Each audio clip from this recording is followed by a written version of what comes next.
Psikolog terkenal ini bilang bahwa pikiran dan emosi kita nggak layak untuk diteliti. Karena menurutnya, emosi dan pikiran itu nggak kelihatan, sehingga nggak bisa diteliti. Sentimen tersebut berujung ditulisnya ide-ide sang psikolog soal cara mengasuh anak. Dan ujung dari ide-ide tersebut adalah kematian salah satu anaknya akibat bunuh diri. Yang diasumsikan terjadi karena psikolog ini ngasuh anaknya seperti anjing. Psikolog ini adalah John B. Watson. Ia merupakan bapak dari aliran psikologi yang bernama behaviorism.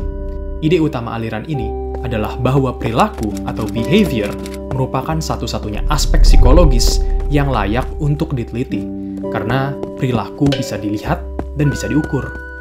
Kita bisa rumusin ide dasar beliau lewat quote terkenalnya ini.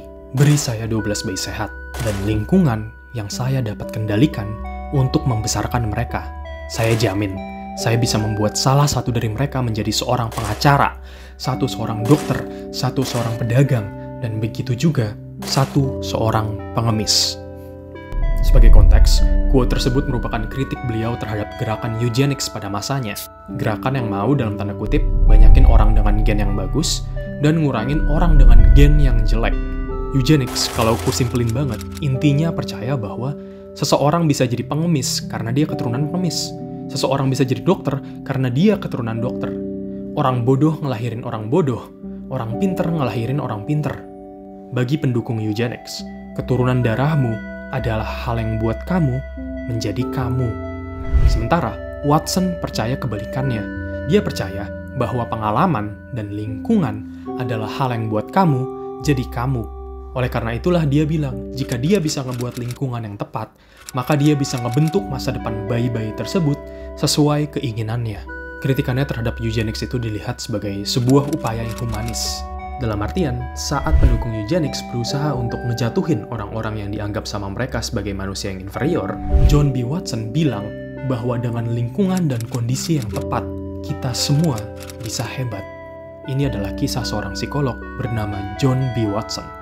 Kisah bagaimana dia membentuk aliran psikologi paling ternama di Amerika pada masanya dengan cara ngebuat bayi trauma karena dia mau buktiin kalau manusia itu nggak terlalu berbeda dari anjing. Kisah bagaimana dia dipecat karena selingkuh dengan mahasiswanya sendiri, dan kisah dari idenya yang walau revolusioner, saat disalah aplikasikan dapat memiliki konsekuensi yang fatal.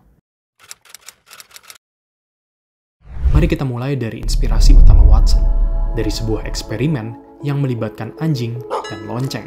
Perkenalkan, Ivan Pavlov dan anjingnya, Bierka. Jadi, Pavlov ngamatin kalau Bierka suka ngiler pas dia lewat. Pavlov mikir ini menarik, karena harusnya anjing cuma ngiler saat dia lapar. Layaknya seorang ilmuwan, dia buatlah eksperimen. Dia adopsi anjing-anjing baru, dan buat kebiasaan di mana Pavlov bunyiin lonceng sebelum anjing-anjingnya dikasih makan. Lalu, Pavlov ngukur seberapa banyak air liur si anjing sebelum mereka terbiasa sama bunyi lonceng, dan setelah mereka terbiasa sama bunyi lonceng. Dan hasilnya, sebelum terbiasa sama bunyi lonceng, air liur si anjing ya normal-normal aja. Tapi saat sudah terbiasa, air liurnya jadi lebih banyak dari biasanya, walaupun bunyi loncengnya ini nggak ditemenin sama makanan. Dari temuannya ini, Pavlov bilang bahwa hewan kayak anjing bisa ngubah sesuatu yang harusnya nggak buat dia ngiler, kayak lonceng, jadi sesuatu yang buat dia ngiler. Terinspirasi dari Pavlov, Watson coba buat eksperimennya sendiri. Yang dilakukan Watson adalah nuker subjeknya Pavlov yang anjing jadi bayi manusia. Jadi gini, bayi secara wajar nangis ketakutan saat dengar suara nyaring, dan bayi ini secara wajar juga nggak nangis dan nggak kenapa-napa saat dikasih tikus putih. Nah, pertanyaan Watson adalah apakah sang bayi bisa ngaitin rasa takutnya terhadap suara nyaring ke si tikus putih? Nah, dikasihlah tikus putih ke tangan sang bayi, dan setelah sesi eksperimennya ini, sang bayi selalu nangis saat ngeliat tikus putih. Sang bayi telah mengaitkan rasa takutnya ke suara nyaring terhadap sosok tikus putih. Sama seperti anjing Pavlov yang mengaitkan suara lonceng dengan kehadiran makanan. Tujuan dari aliran behaviorism menurut Watson adalah untuk memprediksi dan mengontrol perilaku. Dari eksperimen bayi tadi, Watson telah berhasil melakukan keduanya. Dia berhasil memprediksi bahwa bayi tidak punya kecenderungan untuk menangis terhadap tikus, dan dia berhasil menanamkan atau mengontrol perilaku menangis ke si bayi setelah eksperimen selesai. Dia berhasil memenuhi tujuan penelitiannya dan membuktikan bahwa perilaku manusia itu bisa diprediksi dan bisa dikontrol. Dunia psikologi memuja akan pencapaiannya pada masa itu, dan juga mengkritiknya pada saat yang bersamaan, terutama pada aspek behaviorism yang menyatakan bahwa aspek pikiran dan perasaan nggak layak untuk diteliti. Karena menurut kritik-kritiknya, si bayi ini bukan hanya melakukan perilaku menangis. Dia juga mungkin merasa sedih atau takut atau apapun itu yang ada di kepalanya yang mendorongnya untuk menangis. Kritik dari aliran behaviorism tidaklah sedikit, tapi kritik terhadap kehidupan pribadinya bisa dibilang lebih banyak lagi pada saat itu. Sama seperti Twitter pada masa kini, masyarakat pada masa Watson juga sangat benci dan suka mensensasionalisasi perselingkuhan dari tokoh ternama. Dan Watson kebetulan sekali tertangkap basah berselingkuh dengan mahasiswanya sendiri. Istrinya yang curiga pada saat itu mengobrak-abrik kamar dari si mahasiswa ini, dan dia menemukan banyak surat cinta dari suaminya sendiri. Berita perselingkuhan ini jadi sensasi tabloid, dan karenanya Watson diminta sama universitasnya untuk resign sebagai ilmuwan dan dosen di sana. Ya, banyak yang berargumen bahwa inilah titik di mana Watson berhenti menjadi ilmuwan yang teliti dan mulai menjadi ilmuwan yang tergesa-gesa. Walau dia berhenti kerja di universitas, karirnya nggak berhenti di situ. Ilmunya tentang prediksi dan kontrol perilaku ternyata super berguna dalam bidang marketing. Dan alhasil, gaji marketing dia jauh lebih banyak daripada gajinya pas masih kerja di universitas. Bisa dibilang bahwa Watson merupakan salah satu tokoh yang membawa pendekatan psikologi ke dunia marketing kita. Selain marketing, dia juga tertarik untuk menerapkan behaviorism di bidang lain, yang mana pengaruh dirinya terhadap bidang ini berujung tragedi ke orang-orang terdekatnya dan dirinya sendiri. Pada tahun 1928, Watson merilis buku berjudul Psychological Care of Infant and Child, di mana di dalamnya ia berargumen bahwa orang tua harus memperlakukan anak seperti orang dewasa, berinteraksi dengan rasa hormat, tetapi tidak dengan kehangatan cinta dan afeksi. Karena, kata Watson, kehangatan orang tua akan membuat anak manja dan tidak siap untuk menghadapi dunia yang dingin nantinya. Watson adalah seorang behaviorist, yang mana ia percaya bahwa seluruh permasalahan psikologis manusia berasal dari lingkungannya. Dalam satu sisi, stance tersebut merupakan hal yang progresif pada masanya, mengingat bahwa eugenis pada masa itu yang memiliki solusi untuk mengatasi kemiskinan dan kebodohan adalah untuk melarang mereka yang dicap miskin dan bodoh untuk berhenti berkembang biak. Namun di sisi lain, stance tersebut merupakan hal yang terlalu reduktif.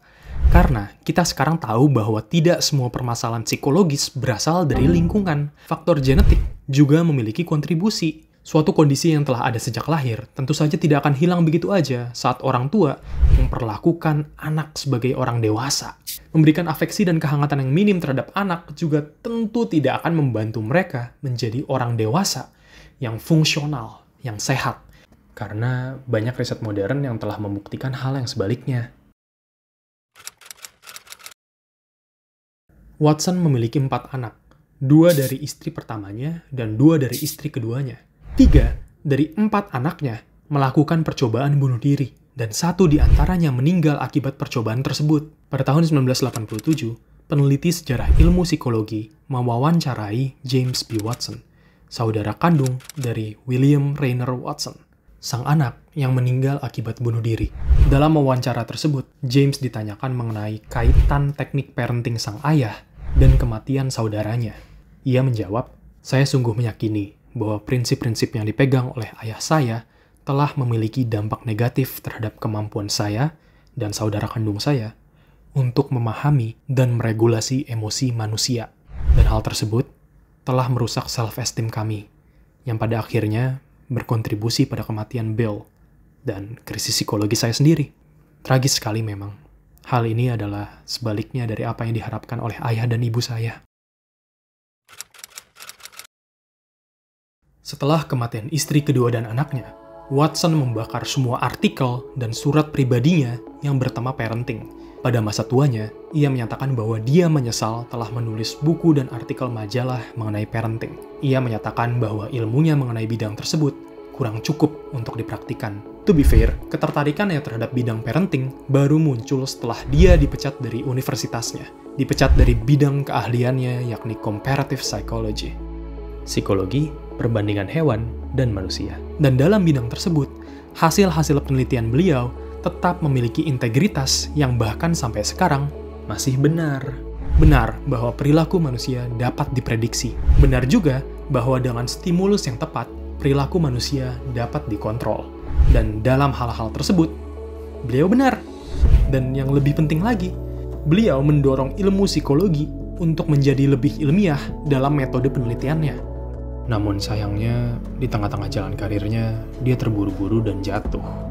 Dalam mempraktikkan psikologi, kita harus lebih berhati-hati dalam mencerna dan ngeinterpretasiin informasi, karena jika kita salah langkah, dampaknya akan fatal.